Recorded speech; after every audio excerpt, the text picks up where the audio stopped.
Making headlines tonight, a policy that protects thousands of undocumented people who were brought to the country as kids runs the risk of elimination. KNWA's Andrew Epperson is live in studio tonight to tell us why this could affect many here in Northwest Arkansas. Andrew, good evening. Good evening, Chad. Back in 2017, President Donald Trump vowed to eliminate a policy implemented by his predecessor, a policy protecting a huge group from deportation. It's up to the Supreme Court to decide whether DACA continues. Protesters in Washington, D.C. rally in support of the immigration policy Deferred Action for Childhood Arrivals, better known as DACA,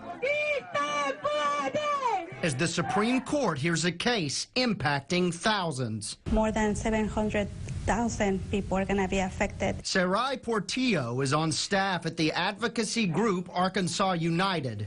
She says the immigrant community in Northwest Arkansas is invested in the future of DACA, a program putting off deportation and providing eligibility for work permits.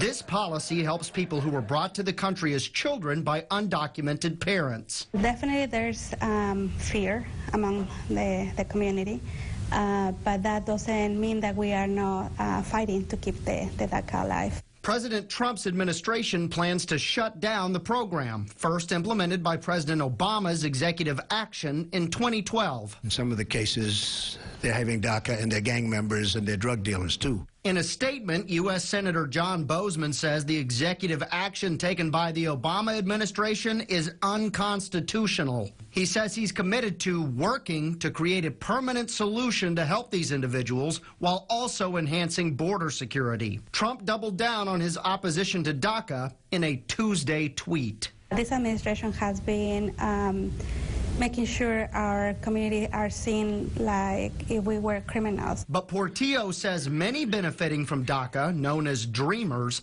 aren't familiar with the cultures from their home countries.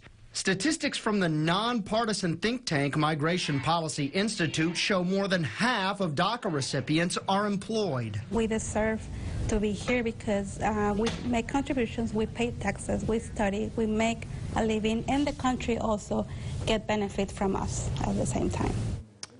Because it's a contentious case, a ruling isn't likely until the spring of 2020, meaning DACA will play a role in the presidential campaign. Live in studio, Andrew Epperson, KNWA Northwest Arkansas News.